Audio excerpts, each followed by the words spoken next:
episode of Grind Music Repeat.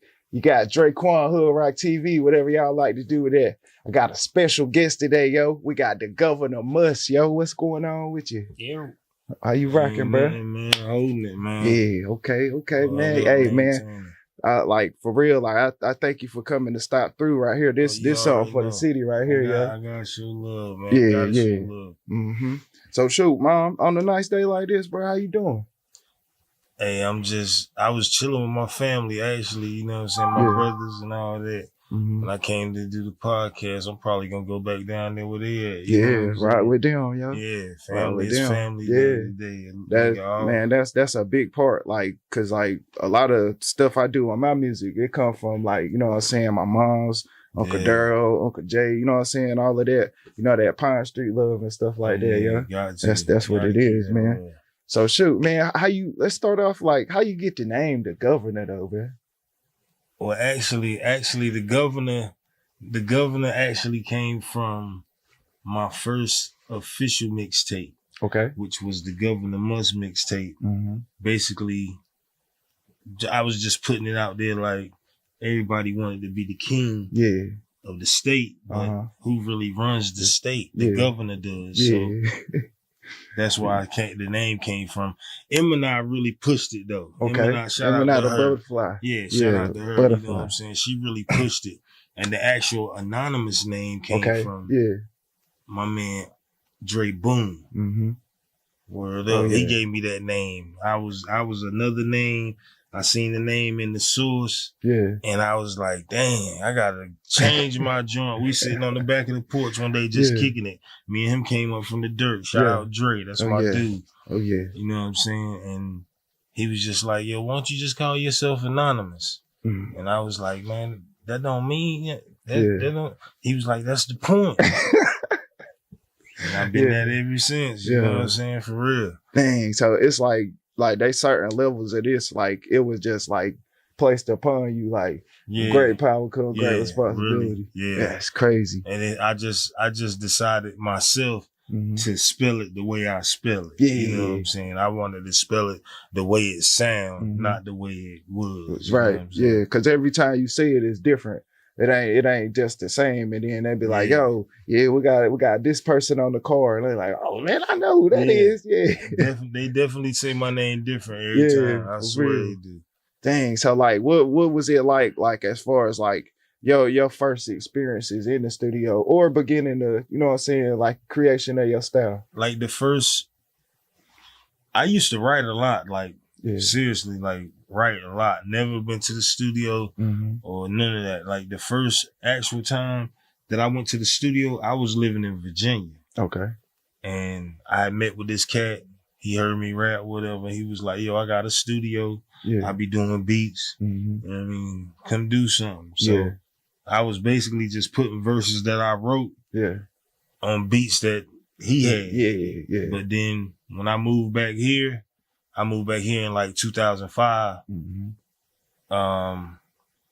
Buck Omega. Yeah. Shout out him. That's my bro. That dude, you know nice lady. He was on some, we gonna do some music, you know what I mean? And me and him started going to, no, matter of fact, it started before that, for real. It started before that. I didn't even think about that. Yeah. I first started recording. In the funeral home. That's crazy. No lie. The funeral, Jermaine joint. Yeah. Me, I'm talking about me. It was me, Buck, HP, which is Earl. Shout out him. Solo. We used to be in there deep all the time. Yeah. That's the first studio I ever been in. Well, not really a studio, because like I said, it was the funeral home. Yeah. But we was recording there. Yeah. So then when I first went in a real studio, I was in Virginia. Okay. You know what I'm saying? So when I came back, that's when I met Biggs. Yeah. I met Biggs in 2005. Buck is actually the one that turned me on to Biggs. Yeah. Shout out Biggs too. Shout out my bro. Yeah. Word up. That's crazy. Me and Buck was going there doing music. We did like a couple songs, and then the AOW team, they wanted to work with me. Shout out them. You know what I'm saying? Yeah. And that's what it really everything started from there for a straight in-house studio, not no $100,000 joint, none of that. Like straight in-house studio made all my music. Yeah, like a DIY, just whatever we could do and stuff like that. As long as you could get that quality sound. Yeah, definitely. And Biggs always give it to you. I'm talking about wherever you at. I remember, this is no lie, my second mixtape, The Rest Is History. That joint was recorded basically like this, with a wall and a comforter. Yeah, taped to the ceiling. That's crazy. All the way around, no booth or nothing. Yeah, my whole mixtape was recorded like that. That's no lie. Big, just he know how to play with them sounds. Man. For real. So like early on, like starting out, like what was some of the challenges? Like, you know what I mean, getting your stuff out there, like, you know what I'm saying? Well, it's definitely easier now. You know what I'm saying? Like when I first started, I used to my man Willie Bills, shout out him. He been doing music crazy right here lately. Yeah. But he used to hit me up and be like, yo, they be having these shows in Goldsboro, which was the strip club, Teasers. Right. Where they got the little casino joint at now. Okay, boom. They had shows like every Thursday night. Yeah. They charge you like $15, give you like 6 minutes. You know what I'm saying? That's crazy right there. Yo, I was hitting that joint every Thursday night. I'm talking about shutting it down, killing it. I had a song called I'm Mad. That's the only song I performed multiple times there. Yeah. Everything else was different songs. Yeah. And I'm Mad, it took off. Yeah. Like Ski Money, he loved the song. Excuse me. The first time I played it, the first time I performed it, he played it on the radio the same week. Yeah. I remember it was September 15th at 10:35. That's crazy. And you got it down. Yeah. I remember the date. Yeah. I remember the dates. But this was 2011. Yeah. September 15th, 2011. 10:35. That's crazy. Yeah. So what was that feeling like though? Just hearing my song on the radio, oh man, that's crazy. And it's like, and this is the crazy thing. Like when people hitting me. So when I actually, boom, turn the radio on and hear it, it's already like right at the end. So I'm like, man, that's crazy. Yeah. But that joint got crazy spin, so I wasn't really stressed. Especially when Foxy picked it up. Okay. Like Ski Money from 101.9, shout out him. Yeah. He was the first one to ever play my joint. You know what I'm saying? But when Foxy picked it up, it was on then. And I was getting on the little the independent spotlight joints and all that. Oh yeah. They were showing love. Yeah, that's right there, man. Like, and then you was talking about the mixtape thing, like the mixtape era, like that right there. I mean, I think it still is unmatched. We don't have that now. Yeah, man, like for real. Like what? It's EPs mostly. Yeah, like for real. Like what made you put all that work into with the mixtape like that? Like just the creativity of it. You had control of it, really, or like was really, it that's what it was. Like my first one was really like songs like that. Basically, I had made. As far as the Paper Boys CDs, shout out to them. Yeah. You know what I'm saying? Because we had a little run back in the hood days. So that was basically songs cut off of that. Like my verse cut off of that. Yeah. Just me putting something together. A couple songs that I had already recorded. Yeah. Boom. And I put that out. The Rest Is History. This is no lie. Right on Everything I Love. I recorded that in 2 weeks. 2 weeks? 2 weeks. I recorded that whole mixtape in 2 weeks because I had a deadline when I was gonna put it out, and I was doing a whole bunch of procrastinating before it. You know what I'm saying? So I locked in the studio, and I'm talking about crunch time. Me and B's got busy. I promise you, we got busy, and I dropped it when I said I was gonna drop it. That's no lie. And my third my third mixtape, which is Straight from the Horse's Mouth, which is more like album form. I really think that I put out too much on that. On that just on that one. Yeah. Okay. I think I put out too much because I had all the, let's say if I knew what I knew now, I would have spreaded it out. Yeah. Okay. Like I had Cool G Rap, Beanie Siegel, Slick Puller, Shauna from DTP. Like I had all them on one project. Dang. When I could have just spaced it out. Cut it up, even it out, made a whole lot of projects. You know what I'm saying? That's crazy. But it's still a dope joint though. Word up, Straight from the Horse's Mouth. So, and we put that together ourselves. I'm talking about the CDs, CD covers, all of that, everything. Like we did everything ourselves, straight in house. Because that's how we was trying to do it. Like, you know what I mean? Like labels, they out there, man. They out there penny pinch and rape you and do whatever they can, you know what I mean? Do whatever they can to scheme you. Right. And then you gonna be owing them money. And then it ain't, we wasn't on that type time. It was like, and this is no lie, like all the money that I spent dealing with the rap, like I spent way more than I accumulated. It was me and Biggs mostly. Like really. Yeah, cause that's the thing about like the independent part. Like most of it coming out your pocket. You know what I'm saying? So you really got to be focused with it. Yeah, I'm talking about doing free shows or paying to do shows, just like the Styles P joint. I paid to do that. Yeah, I actually was the first person there to pay the money. Yeah. So dude asked me when I wanted to perform. That's crazy. I want to perform right before Styles. Yeah. That's crazy. He gave me the chance. Yeah. And actually Styles was sitting on stage while I was performing. Damn. My man walked off stage, came to me. Yeah.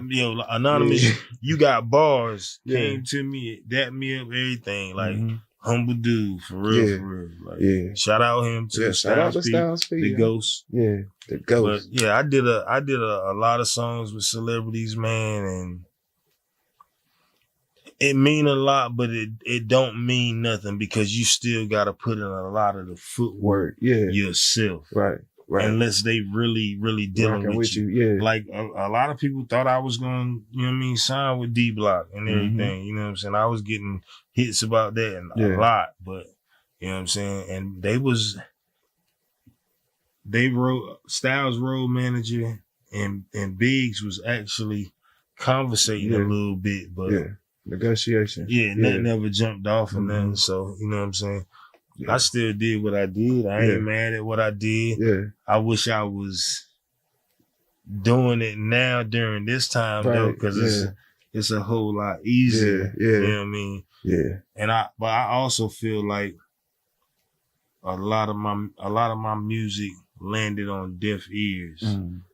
Like when I'm gone, dead and gone, people gonna listen and be like, yo, this dude really was fire. Hey, man, that's real right there, yo. You know like that's some real talk, bro. Cause like you think about like even the nice painters and stuff like that. Yeah. They work is like only recognized after they gone. Dead and gone. That's crazy, yo.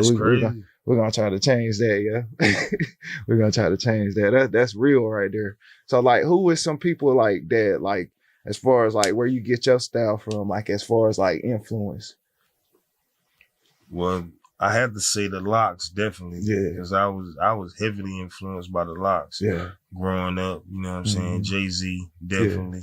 Yeah. You know what I'm saying? And a couple local artists, Mike Chambers, Lawrence Reynolds, you know what I'm saying? Like, word up. I had a Keithy and the Gestapo little crew. Yeah. Like I had a lot of guys to mold me a little bit, you know what I'm saying?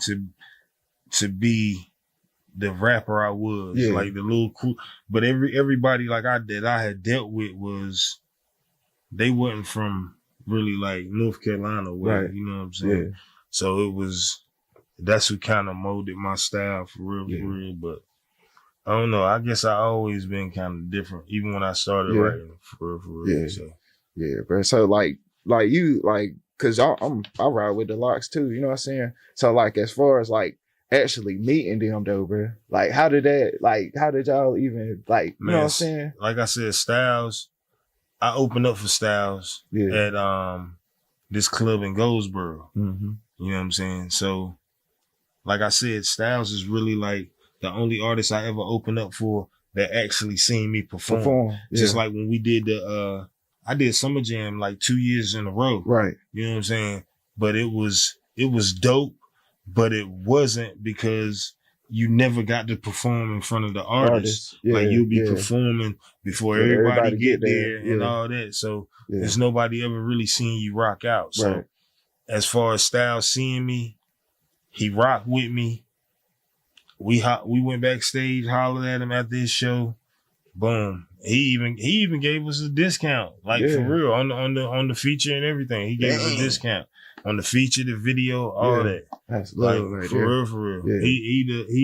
He probably one of the most humblest artists that I ever met. For real. Siegel too. Yeah. You know what I mean? And Slick Puller, shout out Slick Puller, because I never met him because he came to the studio. I was out of town. Right. But he was a man of his word. He was like, he actually, how my songs got on White Owl, like how I got DJ introduced to White Owl. Because White Owl actually did my last mixtape. That's dope. You know what I mean? And it's crazy because rest in peace to White Owl. You know what I'm saying? God bless the dead, Yeah. Dang. Word up. That's amazing. He actually, Slick Puller is the one that turned me on to him for real. Yeah. Cause that like I'm talking about, that's like the height. He DJ White Owl, DJ Who Kid, like all of them cats, like the like godfathers of the mixtape era, like that, man. That's amazing. And White Owl was a blessing too. Like he was rocking with me before he hosted my mixtape. He put like 3 of my songs on his mixtapes. Yeah. Before I hit him up and was like, yo, will you host my joint? Yeah. And he was like, I got you. I mean, I got you. I like your joint. You know what I mean? So I hit, we got the joint ready, sent it to him. So he hosted straight from the horse's mouth. You know what I'm saying? So like, as far as like a writing process, cause you a writer at heart, like what's your process like? You like you go with the beat first, or you come up with what you want to do, then you find the beat? The beat actually going, I got to pick the beat first. Okay. Cause the beat going to give me the feeling what I need to talk about. Okay. You know what I'm saying? Yeah. And as far as my process, as far as writing, I gotta have a hook first. Okay. That was the next question right there. Because to me, like I don't write like a lot of people. Like to me, my verses are gonna dissect the hook, and you definitely gonna know what I'm talking about in the song. You know what I'm saying? So it's like different. Like, you know what I mean? Some people just are just write and just rhyme. Like I have to be kind of talking about something. You know what I'm saying? Yeah. Like I do have little verses that be like little throwaways or whatever. Yeah. But if I do a song, I'm gonna be talking about something in my song. So you gonna, you know what I mean, be able to understand. That synchronization, like kind of like the art of storytelling. That's big right there. Yeah, I definitely gotta have a hook first. So I could dissect that hook in the verses. Right. Straight up. Yeah. You know what I'm saying? Yeah, cause like that storytelling aspect, just like coming up off of that, like, and then just to be able to do that in my music now, like that's just a wonder, like, cause everybody can't do it. It ain't easy. I want to say that. It definitely ain't. It definitely ain't easy. Yeah. And I got a lot of like, man, I got some music. I got some music that was on a computer that Biggs had gave to his son, and I don't know if the computer crashed or what, but I had a bunch of music. I'm talking about a bunch of music, for real. But it was kind of the budget, the budget too, kind of caught up with us too. Mm-hmm.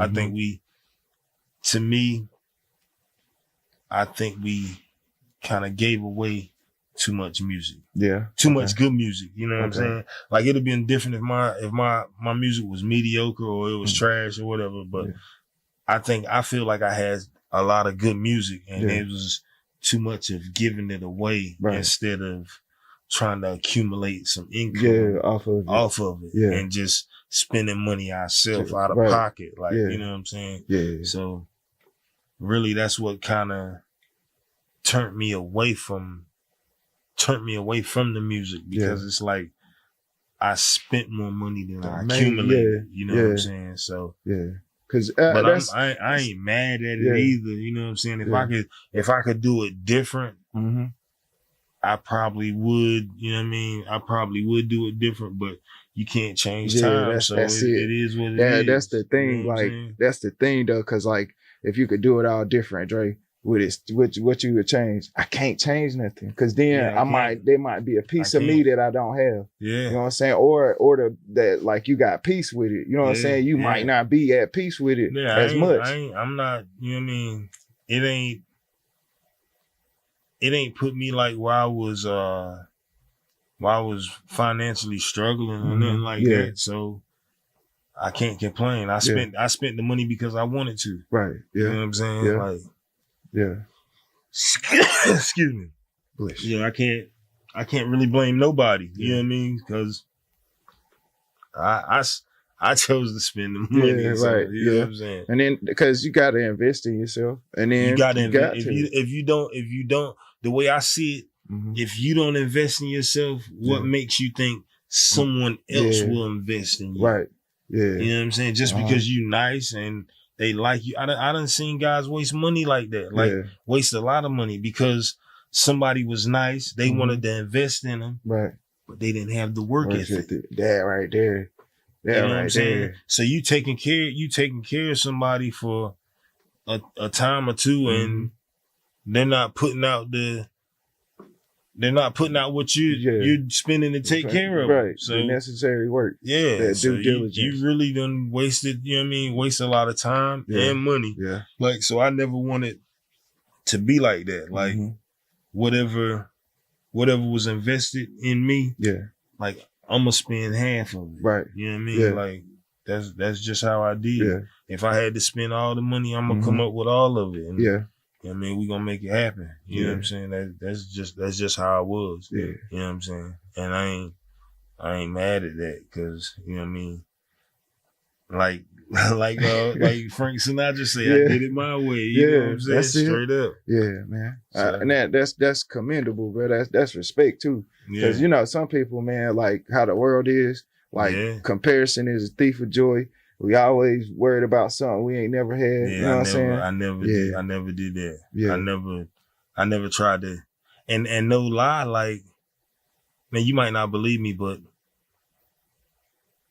when I had my come up, my run, like a lot of the top names in North Carolina, it was like they wouldn't do songs with me. Dang. Like they was intimidated. Like I don't know why. You know what I mean? I don't know why. I never tried to compare myself to nobody. Right. I never tried to, you know what I mean, compete with nobody. Yeah. I was talking to everybody. Right. Just like the diss tracks that everybody ever came at me.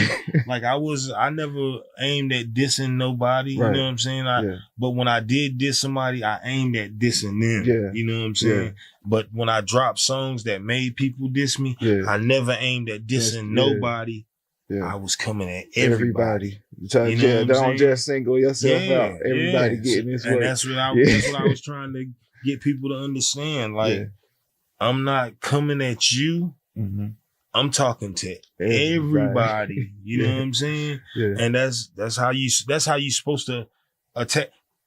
Same way Kendrick is, like for real. That's how you supposed to attack. He not just talking to one person. He talking to everybody. Yeah. But when he talking to one person, he's talking to that one person. Yeah. You know what I'm saying? Like that's how you got to do it though, for real. So like writer, you in the studio with it, and you rock the stage. Which one like did you have the most affinity for? Like which one was like, this the one out of the three? I think as far as creating was the best to me. I love the stage performances and all that, but it's especially when people rock with you. You know what I'm saying? Yeah. When the people make you feel like, yo, like this nigga might be famous. You know what I'm saying? Like I love that part, but I'd rather create it because it's just, it ain't like the way I always record it. It ain't like some people might like to record with a whole entourage and all that. Yeah. Like the way I record it mostly is just me and Biggs. Like for real. Yeah. Just me and him, and we just vibing, you know what I'm saying? Whatever. And just coming up with our ideas. Like that's just how it be. He put that beat on and it's you know what I mean? And the reason I ain't even gonna lie, the reason I like recording with Biggs, like, it's no lie, like Biggs he never been a yes man. Yeah. Yeah. You know what I'm saying? And I feel, to me, I feel like that's what make music trash today. Okay. Because the generation now can't take constructive criticism. Like if you tell them, I don't like that, or you know what I mean, that don't sound good, like you might have to fight. Like, no, everybody's not gonna like everything. Right. You know what I'm saying? So that's why I feel like my music was really like that, because Biggs never agreed. You know what I mean, with everything that I dropped. Like he would tell me, like, yeah, he had a thing where he would say, like, well, man, that's the pound. Man. You know what I'm saying? Like, nah, you can't say that. You know what I'm saying? And that kind of kept me, like, that kept me on my toes. Like, as far as like my bars, like I never, and this is no lie, I never been in the studio. I never been in the studio and recorded and he didn't hear my verse first. Right. Okay. Like, and that's no lie. The hook, everything. Like, I always have to get first listen. Yeah. Yeah. Like you got to put the beat on. You got to hear how I'm saying this. Yeah. And if you don't like it, let me know. Right. You know what I'm saying? Yeah. Like, and that's how my music always been. Well, I ain't gonna say always been recorded, but since I met him and I started recording with him, that's how it always been. Yeah, because you think about like the Formula One racing cars, they don't race that same car. Do not get on that track the same way. Yeah. They take that car apart every time it come off that track, and then they put it back together for it to get on the track. So that method, like that, man, where you like that proofing, like before you even get in there, like that's an aspect. You got to have that. Yeah, you got to have that. That's a big part. And like I said, you got to be recording with somebody. Like, some people are in it to record, and this is no lie. I've been recording with Big since 2005. I never paid that man a dime to record no music. Yeah, I'm talking about none. Yeah. Never ever have paid him nothing to record no music. Yeah. He just rocked with me like that since then. You know what I'm saying? Yeah. And like, you gotta have people like him in the studio with you, because people will say anything, for real. People will say anything. Yeah. And he'll be like, no, you can't say. Like, I done been in the studio with him and somebody say something and he'd be like, and he's the only one that's thinking like this, like, man, you can't say that because the gay community might take that the wrong way. And the guy changed his bar. Yeah. You know what I'm saying? And like, and that was real. Yeah, right. Because you don't want to say something that would have certain people looking at you a type of way. Yeah. You know what I'm saying? Like, if you say something and have white people looking at you some type of way, have black people looking at you some type of way, gay people, you know what I'm saying, short people, fat people, anything, like, you could say anything on your music that'll make someone look at you and be like, oh no, I'm not a fan of you. But like they say, for every man that hate is a million that love, but still you want everybody to love you. You know what I'm saying? And that's discretion right there. That's like crossing the T's, dotting the I's. Like, we gotta, cause you don't want no negative attention like that. Never. And then what if this song really is good and it's only surrounded by that kind of? And I ain't gonna lie, it was one of them songs that we was gonna push as a single and all that, but We never did. Like, and that's one thing I do hate about the music is that the budget had got so much. Like I said, it's easy now because you could just put yours on the internet and it might go viral and you know what I mean, you catch a buzz that way. But back then, you had to go there. You had to be in there. Money. Yeah. You had to spend some money. Like me, no lie. Like I say at the end of the intro, I got a video called the intro. Yeah. And I say at the end of that joint, I say I went hard, but I wasn't pressing enough. Opportunities that could have changed my life, I wasn't present enough. You know what I'm saying? And the reason I say that is because like I had a radio promoter. Now this is when I tell you spend some money with this, man. Like this is no lie. I had a radio promoter. My radio promoter was $1,500 a month. Yeah. You know what I'm saying? Yeah. So this dude had me interviews. Like I did phone interviews in Alabama. I did a phone interview in Georgia and one in Mississippi, right? But I had two radio interviews. I had two radio interviews in Texas. Yeah. One in Dallas and one in Houston that they wanted me to be there. Yeah. You know what I'm saying? Yeah. And I actually, and this is my fault too. I actually didn't go because I ain't have no one to go with me. Dang. Yeah. When I really should have just took a leap of faith and just said, I'm going by myself. Yeah. You know what I mean? I'm gonna keep y'all, you know what I mean, updated with where I'm at, what's going on, so y'all know what's up.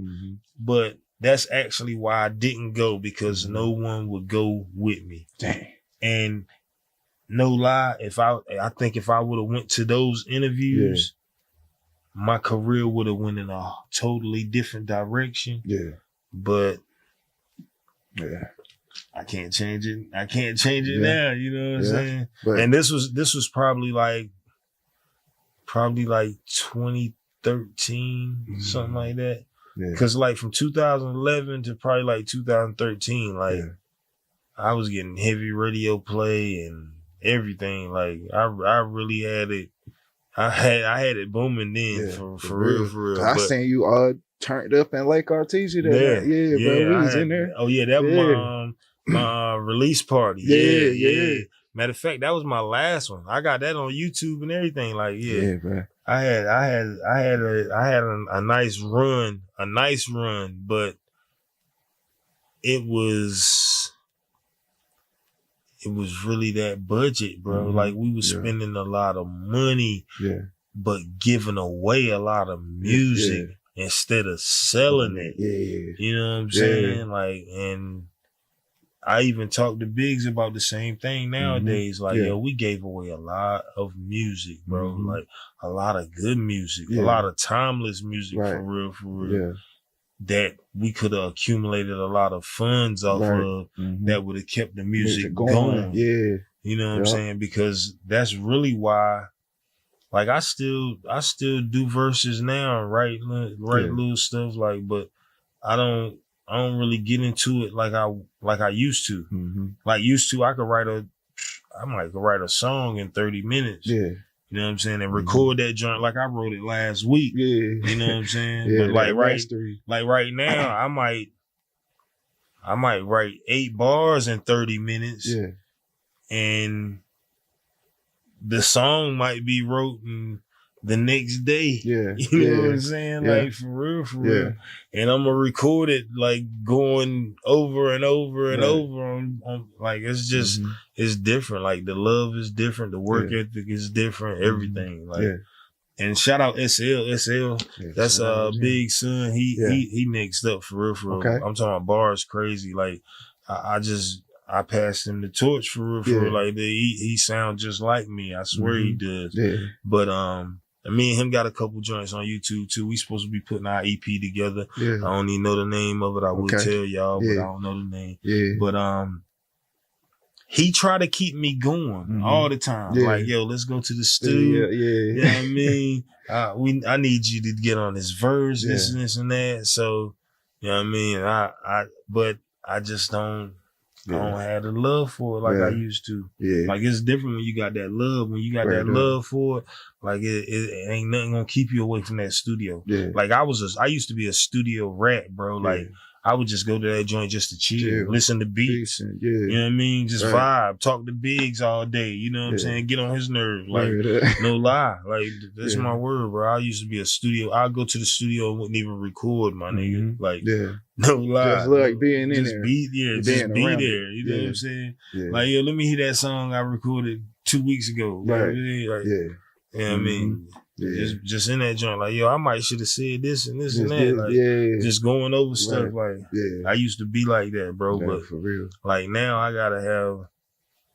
it gotta be a scheduled day to go to the studio. You know what I'm saying? Used to, I just pop to that joint and be like, yo, I'm going to the studio. You know what I'm saying? Like, it ain't nothing like that now, though.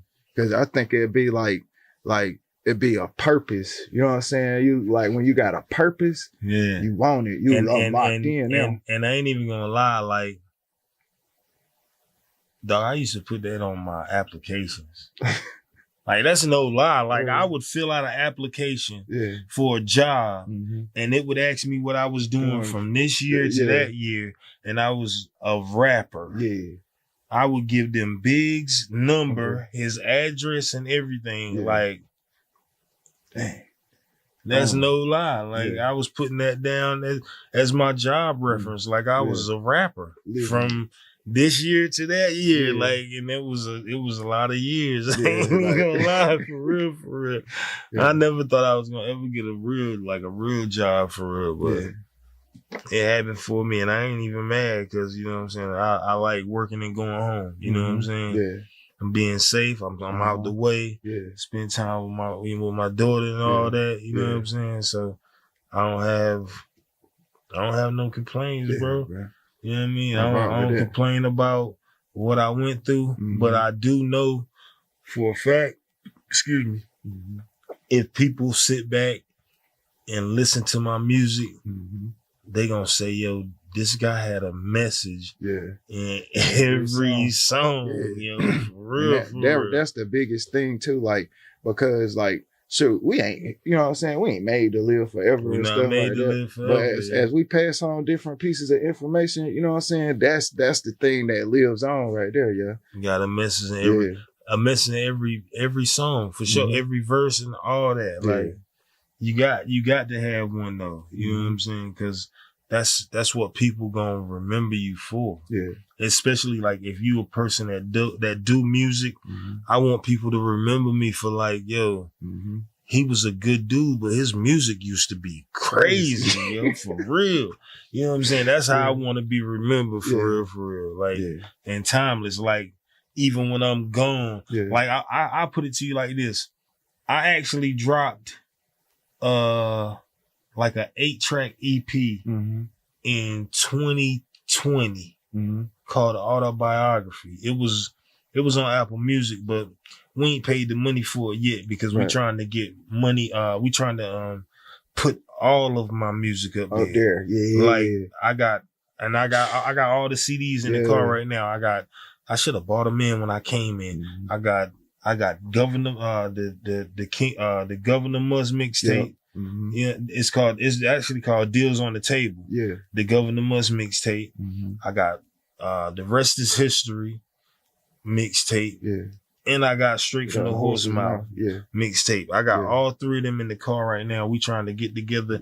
If I go to the studio today, hopefully I'll be able to get him the Biggs and he can get them all together and we could get them online, platforms. You know, on the streaming platform. I need all of them up there with the autobiography. You know what I'm saying? I mean, all my work, so people could actually hear it. You know what I'm saying? That's because nobody listens to the CDs anymore. Like, I got it all on CD. I ain't gonna lie though, bro. So I need it. I will though, bro. Oh yeah.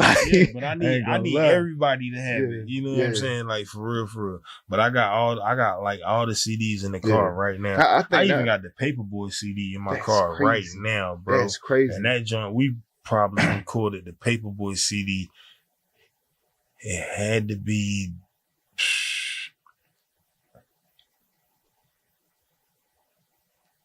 That joint had to be 2007, something like that. Yeah. Word up. It had to be like 2007, 2006. That's some time right there, bro. That's some time because almost 20 years. Man, that CD, the whole aspect of the CD, man, where you can just put that joint in there, you ain't gotta touch it again. You ain't gotta worry about no ad popping up on the phone. You know what I'm saying? That's why I rock with the CD, man. Like that's crazy. And then just it changed over to the game, like with the MP3s.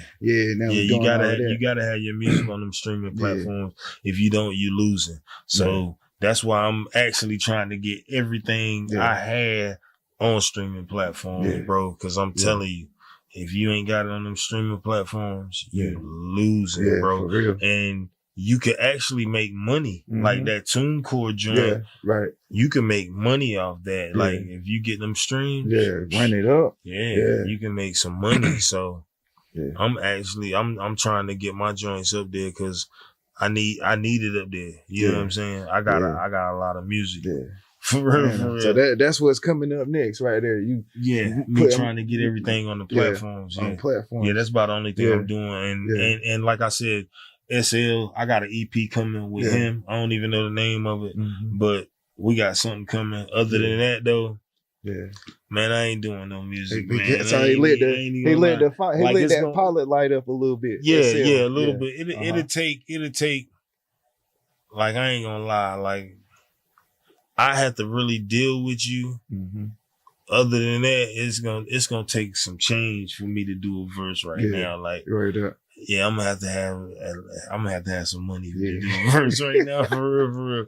Because I can't do it I did it for free too long. You know what I'm saying? So I gotta have some money to do a verse. And I'm in it now to take care of my family. So you know what I'm saying? I can't do nothing free for real. You know what I mean? So I respect that, man. I respect that, dog. Yeah. Hey man, this right here, Grind Music Repeat, man. This one for the city right here, yo. Oh yeah. And that's why, man, I was so, man, I'm thank you for being patient with this joint. Cause I knew for a fact, man, I was like, nah, it don't even matter what happened, bro. I can't rush this. And whatever time it takes, it'll work. It was gonna all come together. Cause I remember the last time I came, I actually went to the building over here. Okay. That's why I said it's at the antique shop. Okay. Because I looked over there and I was like, oh, okay, it's the drink beside it. Right beside it. You know what I'm saying? But I stayed here, but I want to say you said you was late that time. Yeah,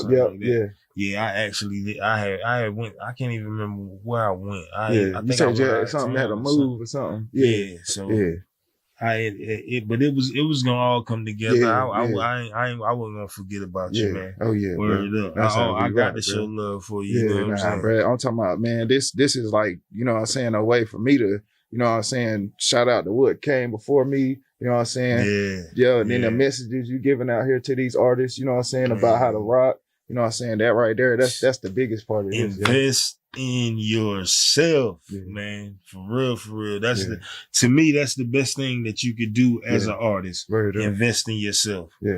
Because if you give somebody full control over you and you ain't got that work ethic, you gonna end up owing them some money. For real.